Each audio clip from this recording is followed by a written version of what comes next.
Olá! Prepare-se para conhecer a Enciclopédia Eletrônica de História da Psicologia. Um projeto que une ensino, pesquisa e extensão. Vamos lá?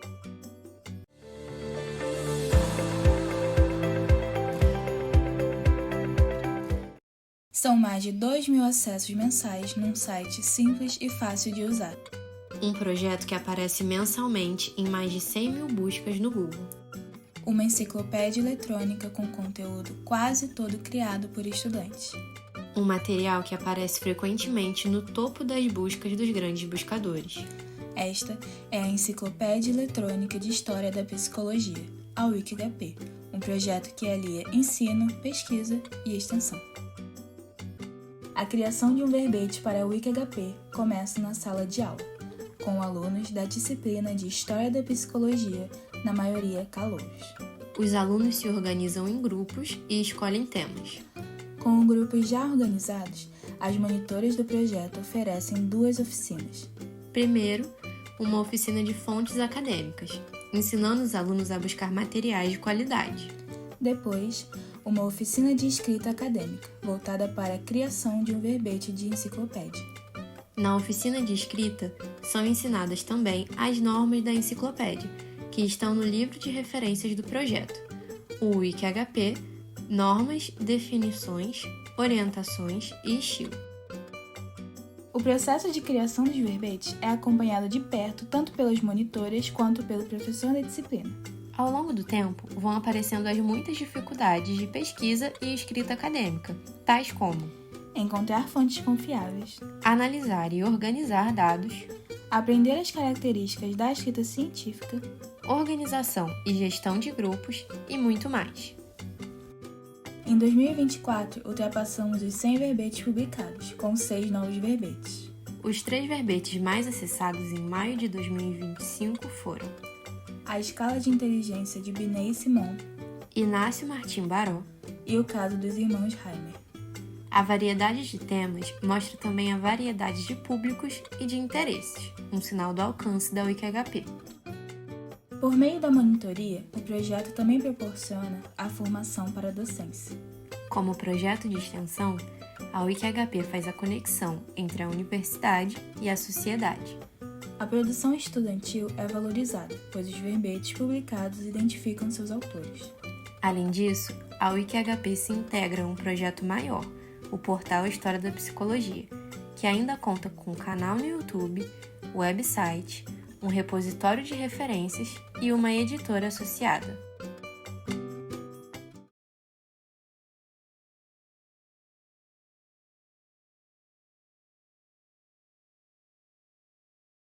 Oi, pessoal, tudo bem?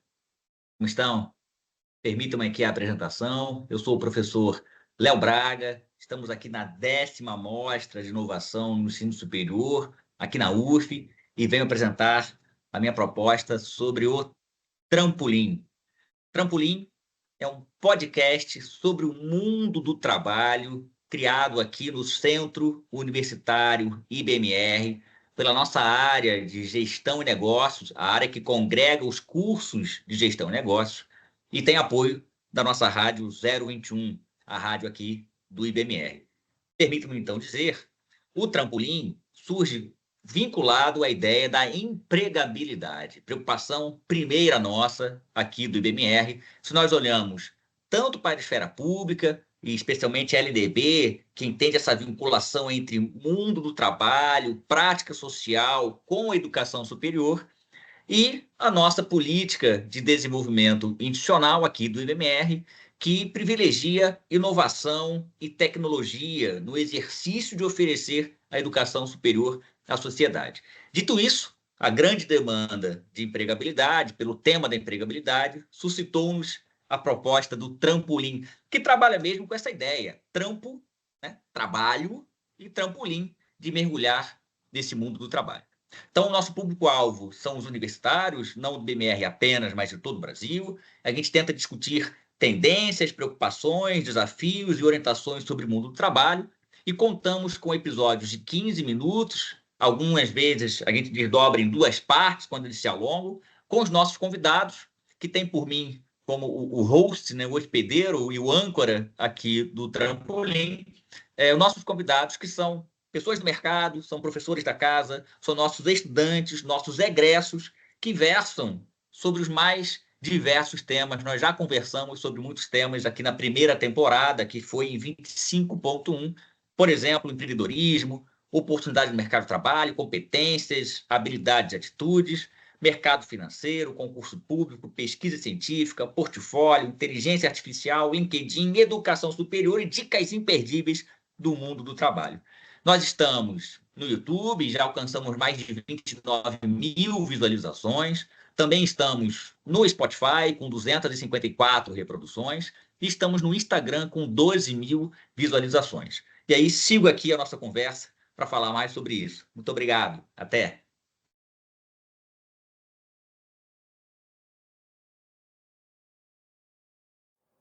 Olá, pessoas. Sou Isabel Cruz.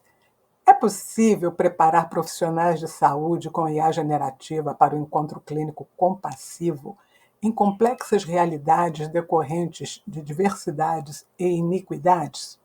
Neste relato de experiência, apresento minha resposta. O desafio é ofertar experiências de reforço da aprendizagem sobre o encontro clínico compassivo. No primeiro semestre de 2025, iniciamos com a inteligência artificial generativa, nossa gênia, para o treinamento em entrevista clínica com interações sensíveis e complexas, garantindo uma experiência prática e segura. No laboratório clínico, muitas vezes a gente não consegue adaptar em tempo real toda a experiência e dar um feedback personalizado. Além disso, como ofertar experiências com pacientes diversos, representativos da população brasileira impactada por ideologias opressivas? Na atividade Treinando com IA Entrevista Clínica, estudantes de enfermagem interagiram com modelos da Gênia de escolha deles, usando o prompt na qual Gênia atua como Dona Maria, uma paciente em situação de rua. O prompt, elaborado por mim, tem o design inclusivo e o foco andragógico, que é a prevenção do risco de dignidade humana comprometida, um diagnóstico de enfermagem. Gênia foi instruída para responder como Dona Maria e, ao final da interação, dar o feedback específico sobre a abordagem do estudante ou da estudante. A maioria dos estudantes avaliou a atividade como inovadora, enriquecedora e muito útil para o aprendizado. Para nós, docentes da disciplina que eu divido com o professor Dr. Aldre Vidal, a estratégia é acessível e de baixo custo. Em DEX, a Gênia é usada com um design inclusivo referenciado nos direitos humanos e no feminismo negro, produzindo, então, prompt livre de vieses opressivos, patriarcais, tornando-se uma ferramenta andragógica, inovadora e eficaz para o ensino da compaixão clínica e do enfrentamento às discriminações no ponto de cuidado de saúde. Junto com pacientes padronizados, é mais um recurso de ensino, aprendizagem, avaliação experiencial na capacitação de profissionais de saúde. Neste momento, o DEX já fez um avanço em termos de tecnologia. A atividade agora está sediada na plataforma do PlayLab AI, sendo de parte agora de uma comunidade global que trabalha com pesquisas sobre inteligência artificial e educação. As vantagens desta parceria serão compartilhadas em trabalhos futuros. Até lá! O que vocês acharam dessa inovação? Deixem seus comentários, curtam e compartilhem. E essas referências podem ser úteis. Muito obrigada. O trabalho foi desenvolvido no Departamento MIP do Instituto Biomédico da UF. Em 2022, a inteligência artificial se popularizou no ambiente acadêmico com o lançamento do ChatGPT. E como tudo o que é novo, trouxe preocupação entre os professores. Relatamos aqui experiências iniciais com o uso da IA em trabalhos desenvolvidos por alunos de graduação e pós-graduação da UF. A primeira experiência foi com alunos do PPGMPA na disciplina de História, Origem e Evolução de Doenças Infecciosas e Parasitárias, como trabalho final valendo nota. A turma foi dividida em dois grupos que trabalharam sobre o mesmo tema, dar uma aula sobre a origem e evolução da peste. Um grupo fez sua aula de forma tradicional e outro com o uso da IA. A segunda experiência ainda está em curso na disciplina de parasitologia para alunos da graduação em nutrição. Os trabalhos compõem uma nota bônus. A turma foi dividida em 5 grupos. Cada grupo trabalha um tema e faz 2 cartazes sobre ele, um com o uso da IA e outro sem a IA, sem identificar qual foi produzido pela IA. Até o momento, trabalhamos 2 temas, miíase e carrapatos. Os grupos que não participaram da elaboração dos cartazes preencheram um formulário de avaliação sobre os pôsteres. No trabalho da pós-graduação, foi notável o maior nível de conhecimento apresentado pelo grupo que a construiu de forma tradicional. Contudo, nós destacamos aqui como pontos positivos da apresentação feita pela IA os itens que ela selecionou para abordar, como, por exemplo, como a peste aparece na economia, na política, na arte da época. Nos trabalhos da graduação, é perceptível aqueles que foram produzidos pela IA, pois possuíam muitos erros ortográficos, mas também há pontos positivos, como a atualização de nomes científicos, o que não foi feito pelo grupo que produziu o seu cartaz de forma tradicional. Aqui uma experiência exitosa na produção de produto para a sociedade com o uso da IA para tradução de conteúdo e produção de voz, validado por pessoas ligadas ao projeto e nativos no idioma espanhol. A experiência mostrou as limitações e potencialidades da IA e foi enriquecedora para todas as partes.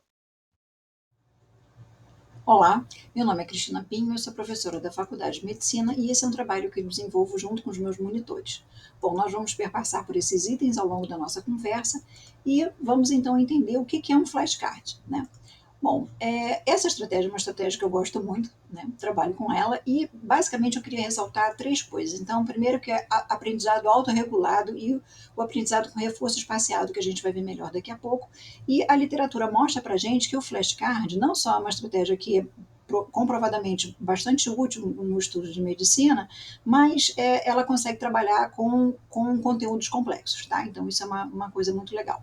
Ela pode ser feita individualmente, de forma coletiva, pode ser feita de forma manual, pode ser usando aplicativo. Se você for simplesmente fazer de forma manual, você vai lá, coloca a sua pergunta, no verso desse mesmo papel você coloca a sua resposta da maneira que você achar mais adequada, pode ser mais elaborado, menos elaborado. Mas como eu disse, é uma estratégia que estava dando certo, a gente passou a ter a possibilidade de usar aplicativo, tá? Então eu gosto desse aplicativo, o Brainscape, porque ele é um aplicativo que pode ser usado com qualquer tipo de celular, o aluno vai lá, se cadastra, ele não é difícil de ser utilizado, ele consegue encontrar onde é que estão os conteúdos de pneumologia e dentro do conteúdo de pneumologia, mais especificamente o que ele quer trabalhar. E aí é apresentado para ele uma sequência de 10 perguntas ao mesmo tempo. Então ele vai lá, mostra a pergunta, o aluno pensa na resposta, pede a resposta, quando aparece a resposta ele tem que ter uma classificação, se for muito difícil, pouco difícil, mais ou menos, e com isso ele vai montando uma memóriazinha e mostra para o aluno. E por que isso é importante? Então, ele é um aprendizado autorregulado, porque o aluno diz para ele se aquilo ali é um conteúdo que está difícil ou não está difícil, e esse vai ter um espaçamento de reapresentação dessas perguntas. Se aquela pergunta foi fácil, ela vai demorar a aparecer, e se for difícil, ela vai aparecer num futuro muito próximo. Uma outra maneira de você usar o flashcard é fazendo de formas muito simplificadas, ele vai mostrando uma atrás da outra, pergunta-resposta. Uma possibilidade de estratégia que a gente tem é apresentar também radiografias, tabelas, fotos, o que a gente achar que vale a pena, tá? Para complementar, para fazer isso aqui ficar mais dinâmico. E nós, especificamente, nós trabalhamos com 2 grupos, que são os alunos da semiologia, com a parte de anamnese hemifísico, de pneumologia, e também nas matérias que a gente trabalha no 6º período, tá? Bom, os alunos entendem que é um aplicativo intuitivo, eles gostam de perguntas simples, eles gostam dessa inclusão de imagens que a gente põe para eles. Como docente, eu gosto porque ele é de baixo custo, eu consigo trabalhar com os monitores, ensinando eles como que você monta a pergunta, como é que se faz, como é que você simplifica uma pergunta, e ele pode ser atualizado de forma contínua. Tá bom? É isso. Aqui são as nossas referências principais. Muito obrigada. Olá, meu nome é Gabriel Pires Silvestre, sou aluno de Medicina da UF e vim aqui hoje falar um pouquinho com vocês sobre a utilização da IA generativa como ferramenta de potencialização de aprendizado na disciplina de Radiologia. Esse projeto foi desenvolvido pela professora Cristina Pantaleão Fontes com auxílio dos autores listados abaixo. Por que IA generativa na Radiologia? A educação médica contemporânea enfrenta um desafio crucial: como integrar efetivamente as tecnologias emergentes ao processo de ensino-aprendizagem. Esta questão torna-se ainda mais relevante quando consideramos que 71% dos estudantes universitários brasileiros já utilizam ferramentas de inteligência artificial em seus estudos. Na radiologia, disciplina fundamentalmente baseada na interpretação de imagens e raciocínio diagnóstico complexo, identificamos a urgente necessidade de capacitar nossos discentes para maximizar o potencial educacional da IA generativa de forma estruturada e pedagogicamente fundamentada. Nossa pesquisa teve como objetivo desenvolver estratégias pedagógicas específicas para otimizar o uso dos Large Language Models, os famosos chatbots, como o ChatGPT, o Gemini e o DeepSeek, no aprendizado de radiologia. O foco central concentrou-se em duas técnicas principais, a Prompt Engineering e o feedback estruturado.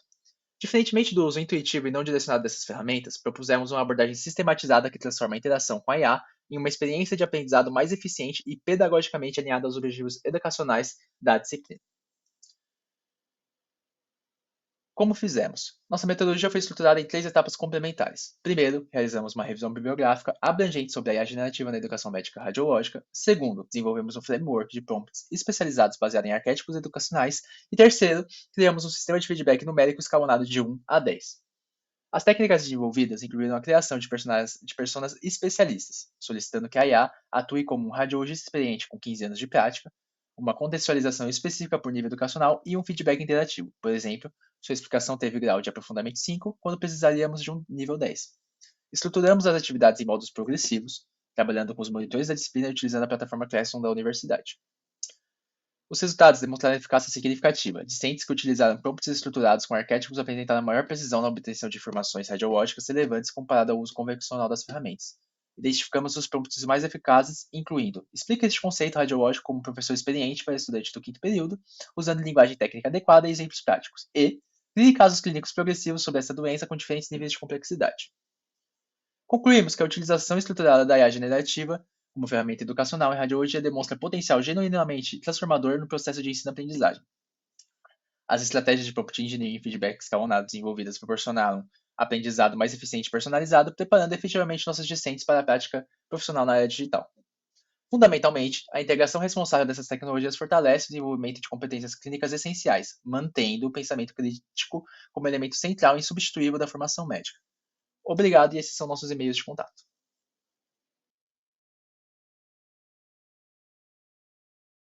Olá, meu nome é Rita Paz, sou professora de curso de Ciências Econômicas da UF Campus. Neste trabalho, eu investigo a eficácia da metodologia sala de aula invertida no ensino da matemática para alunos do 1º período. A motivação surgiu da necessidade de enfrentar um desafio recorrente. Muitos estudantes ingressam com dificuldades na matemática básica, o que compromete o desempenho nas disciplinas iniciais. Na proposta de sala de aula invertida, os conteúdos teóricos foram apresentados por meio de vídeos curtos, com questões interativas que os alunos assistiam antes das aulas. A metodologia tem foco na autonomia e na participação ativa do aluno e se apresenta como solução para dificuldades frequentes relacionadas à falta de base em matemática sólida. O objetivo do estudo foi investigar o impacto da sala de aula invertida no desempenho acadêmico em matemática e analisar o engajamento e a autonomia dos alunos ao longo do processo. Foram produzidos 67 vídeos com teoria e questionário de puzzle. Nas aulas, os alunos resolviam listas de exercício em grupo e apresentavam suas soluções para os colegas. Foi disponibilizado um questionário para análise qualitativa e análise quantitativa. Foi comparado o desempenho com uma turma anterior. Na análise quantitativa, a comparação com uma turma anterior, que seguiu o modelo tradicional, revelou melhorias significativas. A taxa de aprovação passou de 41,86% para 71,42%. Média de notas foi de 4,31 para 5,38. Lista de exercício, 18 ao longo do semestre foi para 30. Taxa de evasão, 25,86 foi para 28,57. Na análise qualitativa, 87,6% dos alunos avaliaram positivamente a metodologia, destacando o aprendizado em ritmo próprio e o aumento do engajamento. A contribuição para o aprendizado, 68,8% dos alunos avalia que a metodologia contribuiu significativamente para o seu aprendizado, 25% contribuiu parcialmente. Nesse gráfico aqui eu apresento o percentual de vídeos assistidos antes das aulas por aluno aprovado. Então, a maioria dos alunos aprovados cumpriu o que propõe a metodologia. Aqui é o percentual de vídeos assistidos antes das aulas por aluno reprovado. Então, a maioria dos alunos reprovados não cumpriu o que propõe a metodologia. Conclui que a sala de aula invertida é uma estratégia pedagógica eficaz, especialmente no ensino da matemática e no ensino superior. Ela melhora o desempenho e engajamento do aluno, promove autonomia e protagonismo e contribui para a formação de profissionais com base sólida em matemática. Essas são as minhas referências. Muito obrigada. Olá, pessoal. Eu sou o professor Eduardo da Silva Fernandes. Leciono aqui no Departamento de Administração e Administração Pública da Universidade Federal Fluminense em Volta Redonda. Eu sou professor no curso de Administração de Empresas, mais especificamente dou aula na matéria de empreendedorismo, e esse trabalho que eu vou apresentar hoje, pessoal, ele relata uma experiência que eu tive, né, da aplicação de metodologias ativas numa disciplina de empreendedorismo. Então, eu batizei esse trabalho, digamos assim, né, com o seguinte nome: Aprendizagem baseada em projetos do ensino de empreendedorismo, uma experiência com criação de startups. Então, pessoal, nesse trabalho eu vou relatar, tá, a aplicação de uma metodologia ativa que é o chamado aprendizagem, o aprendizado baseado em projetos, tá? Que é uma das formas de metodologias ativas que a gente tem, né? Onde o aluno ele tem que executar, né, o projeto, de fato. Tá? Essa experiência aconteceu na disciplina de empreendedorismo, que é optativa, que no curso de administração tem 30 horas aula e cerca de 50 alunos matriculados. Nesse trabalho, pessoal, o projeto em si, né, seria a criação de uma startup, né, ou seja, uma pequena empresa de base tecnológica, onde os alunos teriam que identificar aí, né, ideias, fazer uma análise de mercado, plano de marketing, plano financeiro, gestão de riscos e também apresentar um pitch no final da disciplina. Então, pessoal, né, dentre os resultados que a gente teve, né, os alunos fizeram aí startups, né, das mais diversas áreas e aplicações, como, por exemplo, saúde e bem-estar, trabalho, entretenimento, educação, gestão, sustentabilidade, tecnologia. Eles tiveram em geral, uma boa média de 7,27, né, com desvio padrão de 2,44 e uma amplitude de 7,4. A amplitude foi alta, assim, né, porque tiveram algumas notas assim, baixas pelo fato de entregas atrasadas ou não realizar alguma parte importante do projeto. Tá? Então, pessoal, né, como conclusão, né, os alunos dessa disciplina conseguiram desenvolver habilidades como criatividade, trabalho em equipe, análise de mercado, foco no cliente, capacidade de falar em público, tá? E conseguiram integrar aí diversas áreas da administração, como marketing, finanças e inovação. Então, é isso, pessoal, né? Espero ter contribuído e fico à disposição também para futuros questionamentos. Quem quiser entrar em contato comigo, sinta-se à vontade por esse meio. Um abraço. Bom dia a todos, meu nome é Esoli, eu sou professora da Escola de Engenharia de Volta Redonda e gostaria de apresentar o meu relato da utilização da metodologia PBL no curso de Engenharia de Materiais, na disciplina Processamento de Materiais Cerâmicos.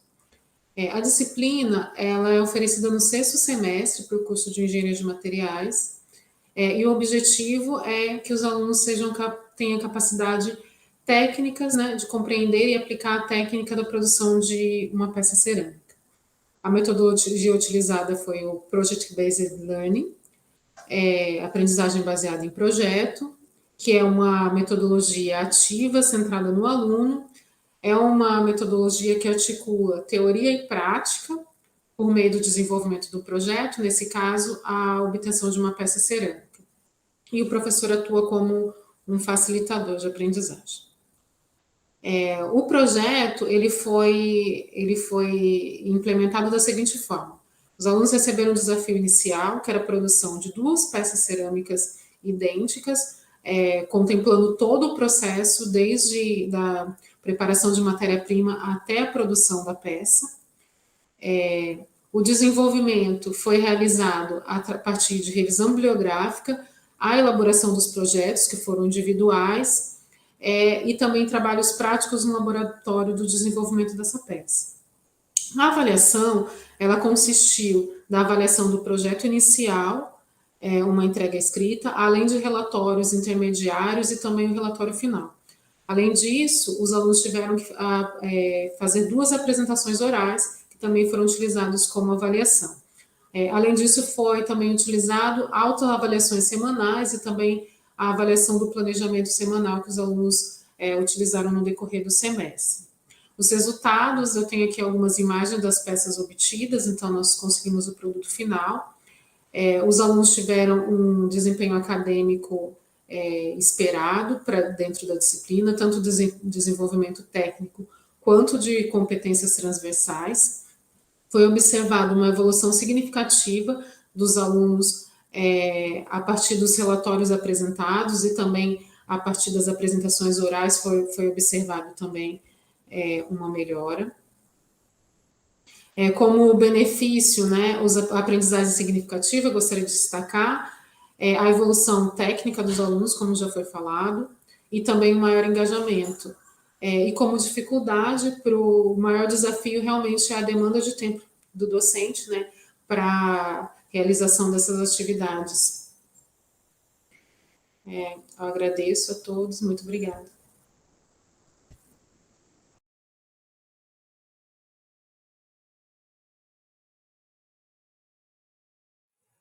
O trabalho Bioquímica Gamificada, Glyconal Game, jogo de cartas como ferramenta pedagógica no ensino de vias metabólicas, foi criado no Departamento de Biologia Celular e Molecular.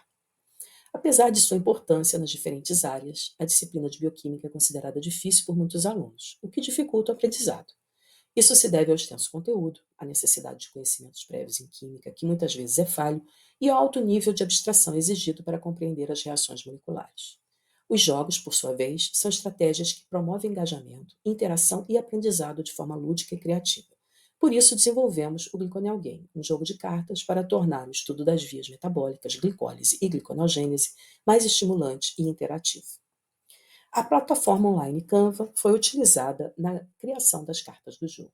As cartas ilustram as etapas das vias metabólicas. Além disso, elaboramos perguntas relacionadas a essas 2 vias, com o objetivo de incentivar a revisão e fixação do conteúdo.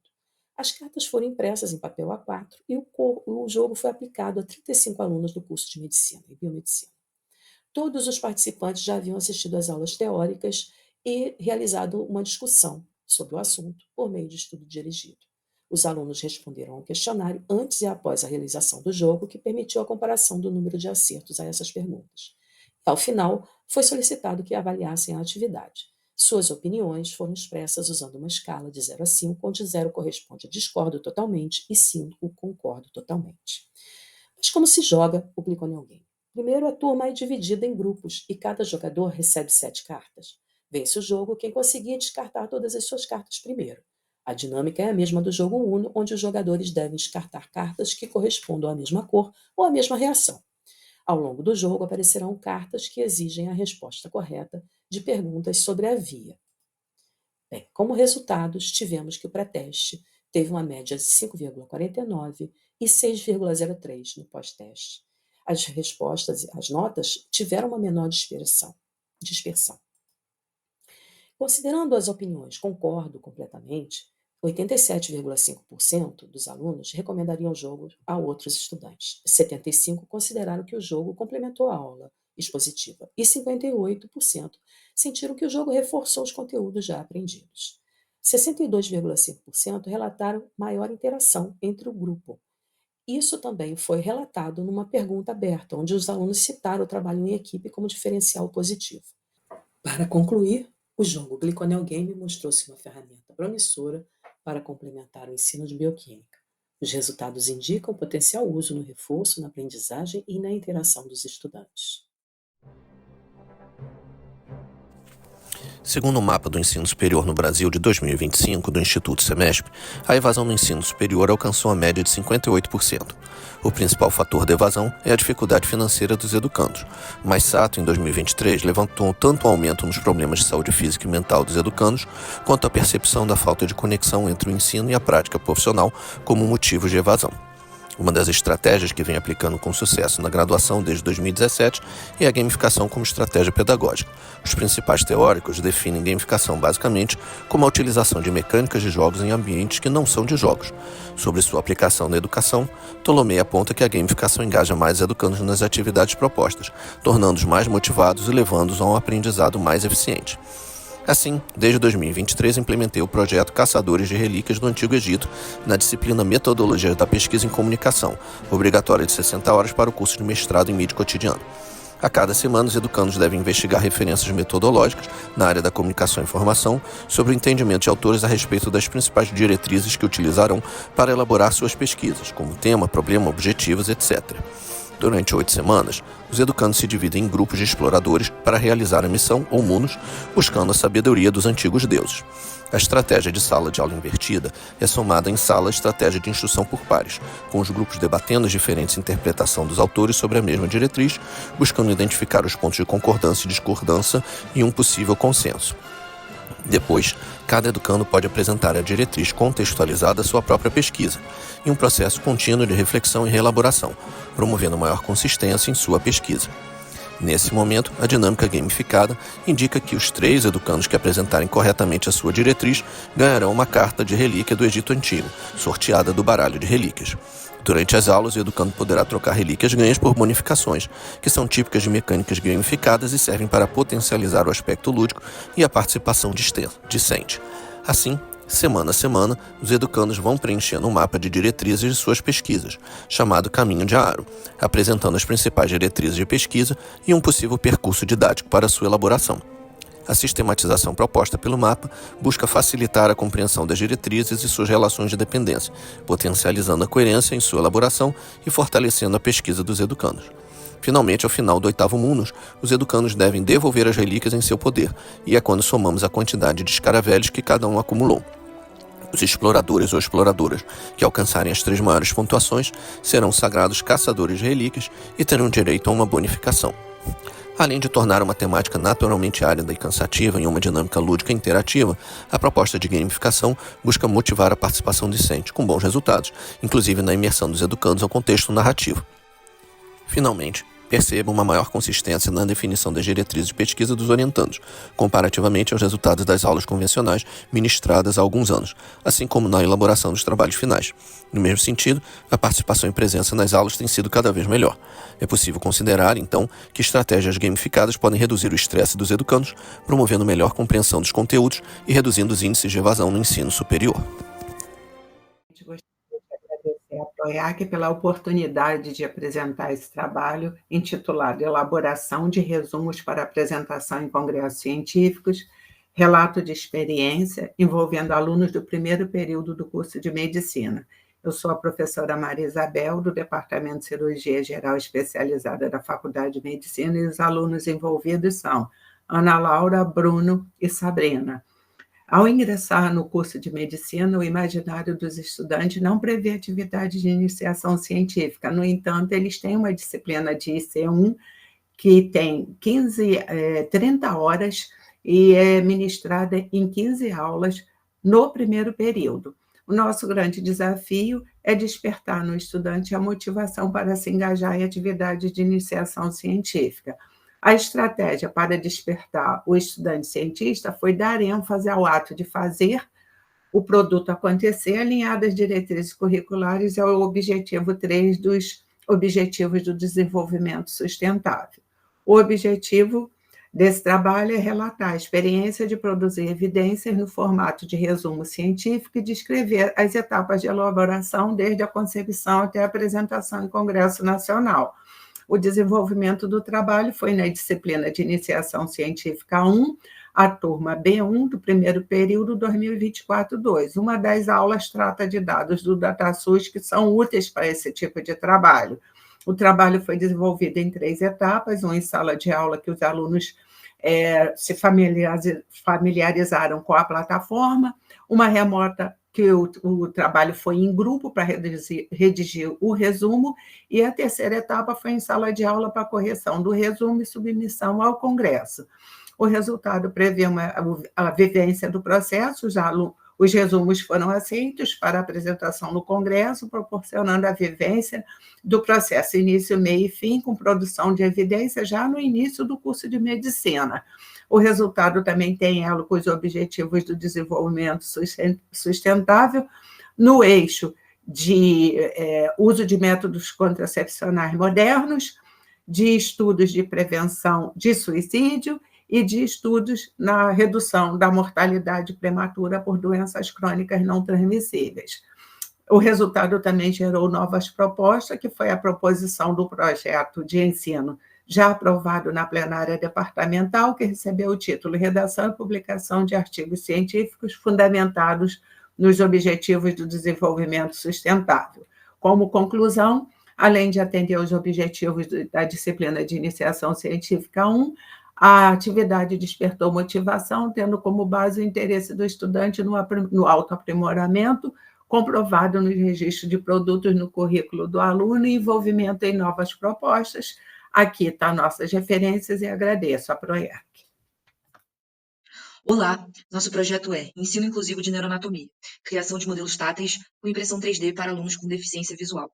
Os professores orientadores são Cláudio Mesquita e Roberto Ferreira. Os alunos participantes são esses citados abaixo, sendo que quem está apresentando é Mariana Fischer e Gabriela Garcia. Esse projeto conta com o apoio da ProPi por meio da Bolsa PIBIC. Esses serão os tópicos que serão abordados. Esse trabalho foi submetido e aprovado pelo CEP e todas as imagens presentes são de arquivo pessoal dos pesquisadores. Trazendo um pouco sobre a origem do projeto, ele se inicia a partir da disciplina de neuroanatomia. Nessa disciplina, os alunos têm aulas práticas no anatômico, em que têm contato com peças cadavéricas, e o ensino é principalmente visual, mostrando as estruturas. A partir desse método de ensino, em uma das turmas, uma aluna de psicologia com deficiência visual perguntou se ela poderia ser inserida nas aulas práticas.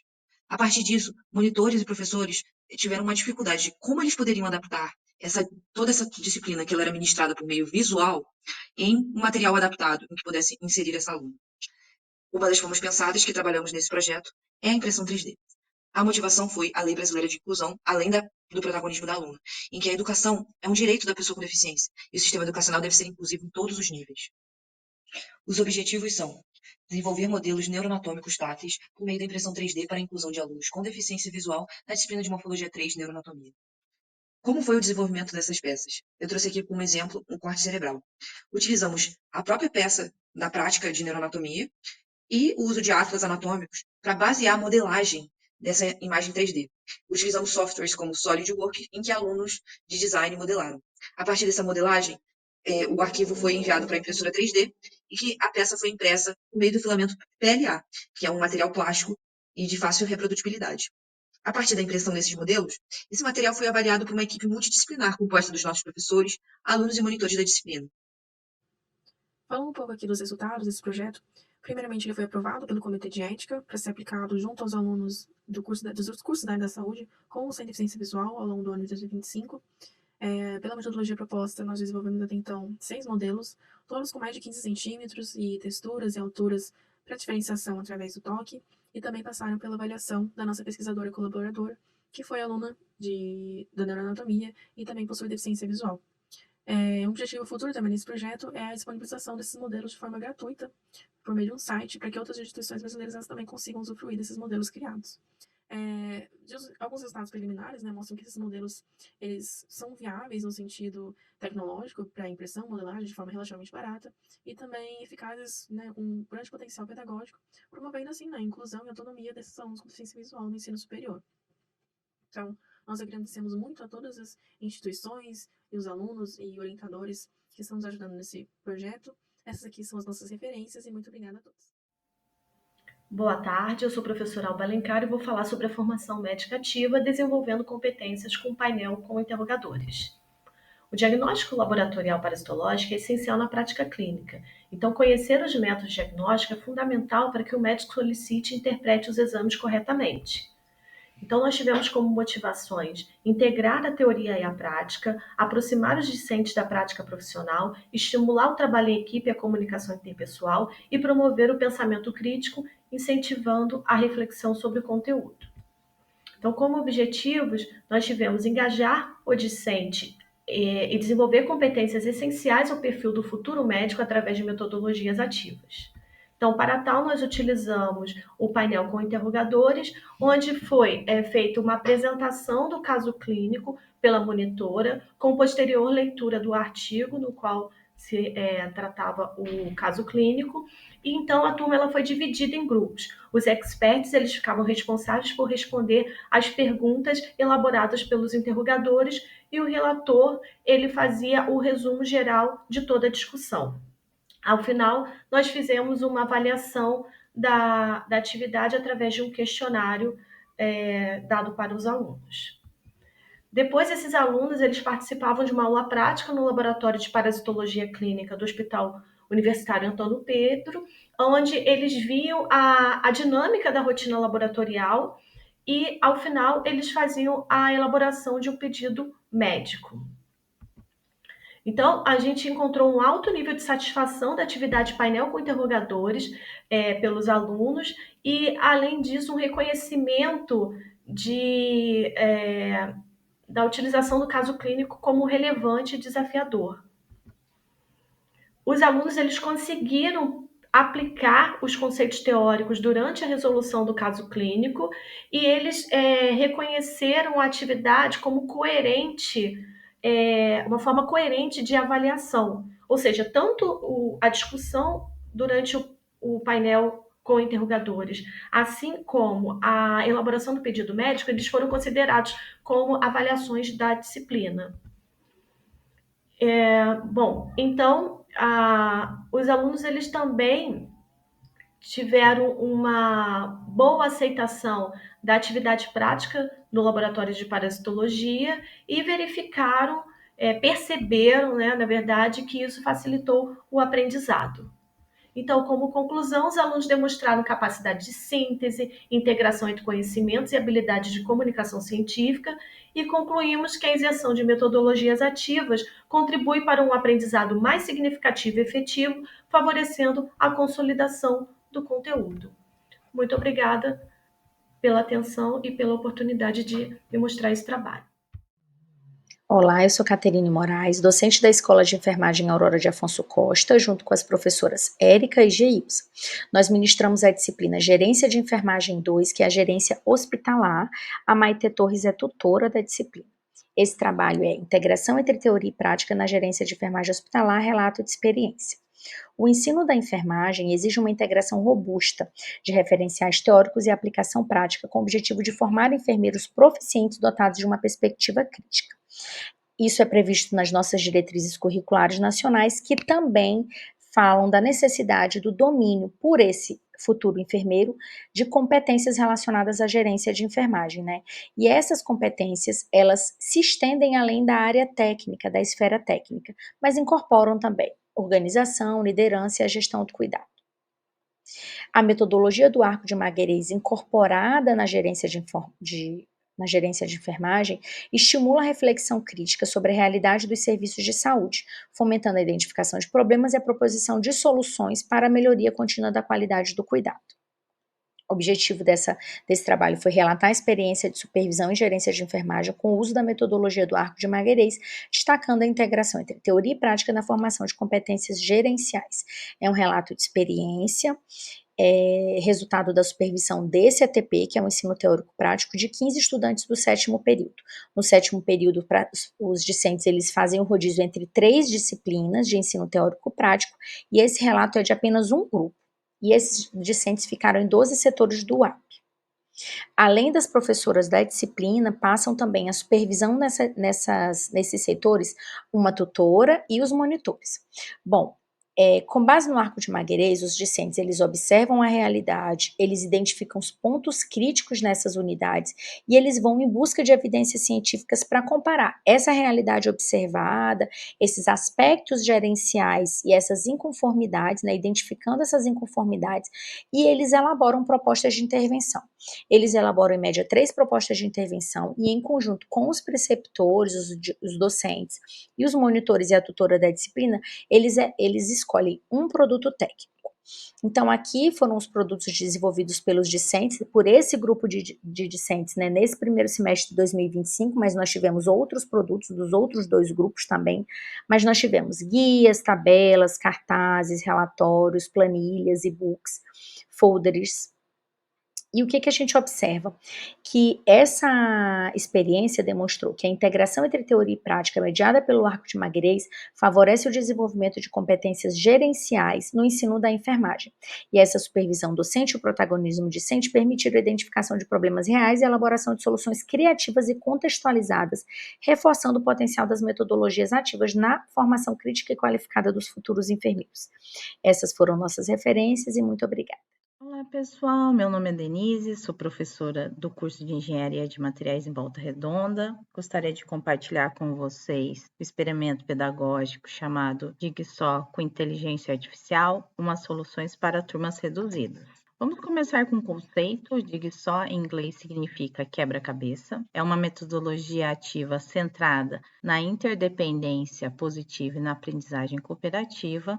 Nela, os alunos se dividem em grupos e cada integrante fica responsável por um tema específico. Depois, eles se reúnem com os colegas para estudarem e discutirem sobre o mesmo tópico. Estes são chamados grupos de especialistas. Esses grupos, depois de discussão, voltam aos grupos iniciais e ensinam uns aos outros o que aprenderam. Contudo, surge um desafio. O Jigsaw depende da formação de vários grupos. E quando temos turmas muito pequenas, no caso de 3 alunos? Foi aí que adaptamos, inserimos a inteligência artificial como um membro do grupo de especialistas. Assim, o objetivo desse trabalho é comparar, o desempenho tanto da dinâmica quanto dos alunos com essas 2 abordagens. O Jigsaw tradicional, composto apenas por estudantes, e o Jigsaw adaptado, com a IA atuando como um membro do grupo de especialistas. A experiência foi aplicada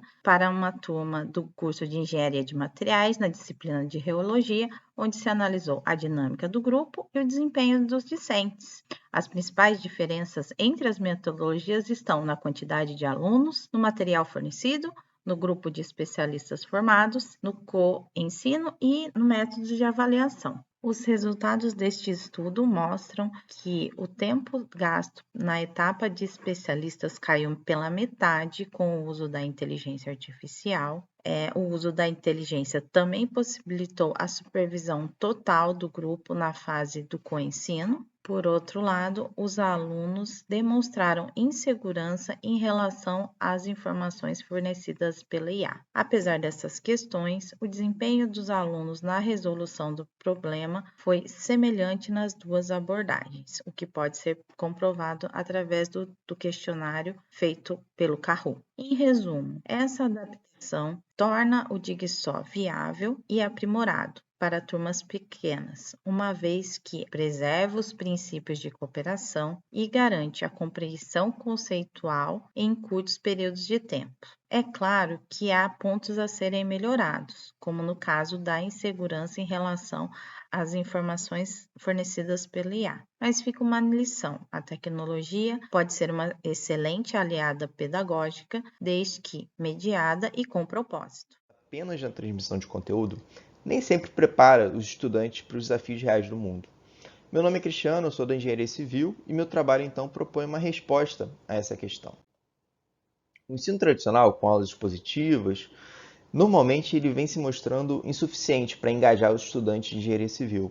Há uma necessidade atual da gente renovar as práticas pedagógicas, desenvolvendo pensamento crítico, trabalho em equipe e resolução de problemas reais. A partir do último relatório da SAI, que vocês veem no slide, os estudantes de engenharia civil demonstraram menor satisfação com as técnicas e recursos didáticos em comparação com outros cursos da UF. Então, a gente propõe o método Altas Aulas, uma metodologia de ensino inspirada no formato do programa Altas Horas. A gente sai de um ambiente de sala de aula de monólogo e vai para um espaço de diálogo, onde o estudante compartilha com o docente o protagonismo do seu aprendizado. Para isso, a primeira mudança é física. A gente elimina todas as fileiras tradicionais e adota um arranjo circular. Essa simples mudança de cadeiras, ela vai quebrar a hierarquia e, como apontam pesquisas como a de Sanders, essa proximidade física entre o docente e discente fomenta a colaboração no ensino. Mas o formato é só o começo. As aulas, nesse método, seguem um roteiro de 4 atos. Primeiro, uma breve aula expositiva do docente, que introduz o tema. Depois, um especialista do mercado é convidado para uma entrevista, conectando a teoria com a prática. O terceiro ato é o de dúvidas populares, onde os estudantes são desafiados a ouvir e responder perguntas de pessoas leigas, desenvolvendo então empatia e comunicação. Por fim, o quarto ato são as aulas e atividades práticas, onde os estudantes, em grupo, aplicam todo o conhecimento adquirido durante os 3 atos anteriores. Essa abordagem ela não surgiu do nada.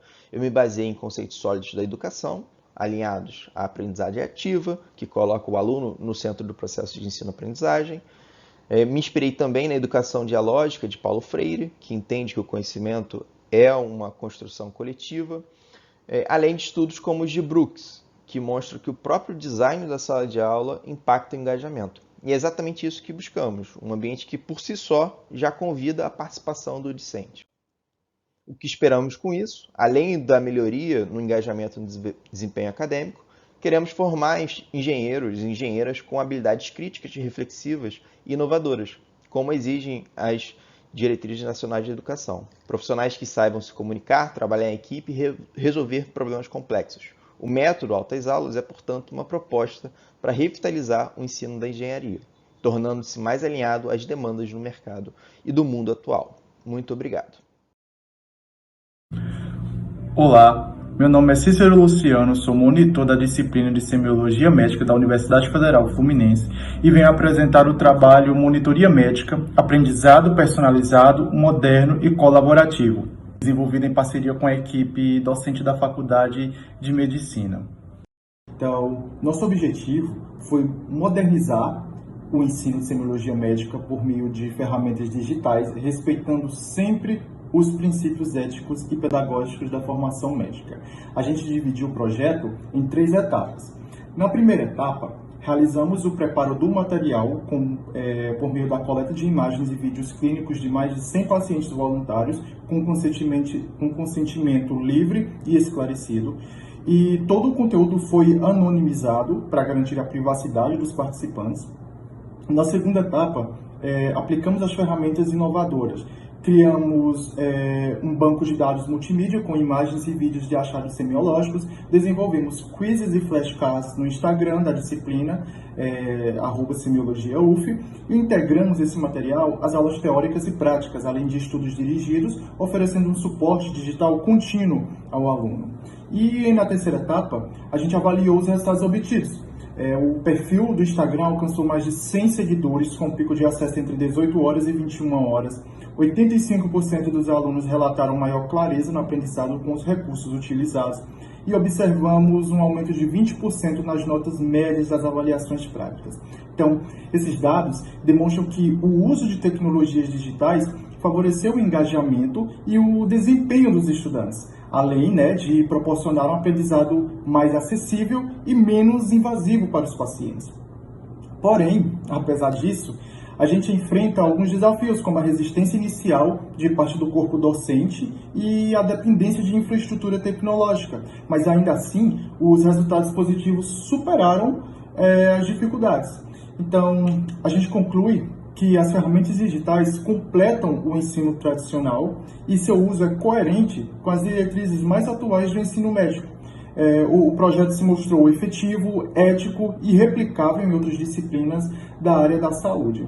Então, a gente agradece aos pacientes, aos alunos, à equipe docente, aos demais monitores e ao apoio institucional da UF e do Hospital Universitário Antônio Pedro. Muito obrigado pela atenção. Utilização de desafio como prática pedagógica para ingressantes dos cursos de engenharia de Volta Redonda. O nosso trabalho tem como um objetivo o protagonismo dos alunos no seu processo de aprendizagem, né, desenvolvimento de habilidades essenciais como liderança, redação de relatórios e projetos, trabalho em equipe oratória e lidar com desafios práticos. O nosso desafio consiste em a criação de um dispositivo para proteger um ovo fresco de uma queda de 5,3 metros, que foi proposto aos alunos do curso de Introdução à Engenharia Metalúrgica e de Materiais do primeiro semestre de 2024. Então, eles tinham que fazer equipes mistas, né, entre os dois cursos, e poderiam escolher ou chamar um aluno veterano para ser o conselheiro.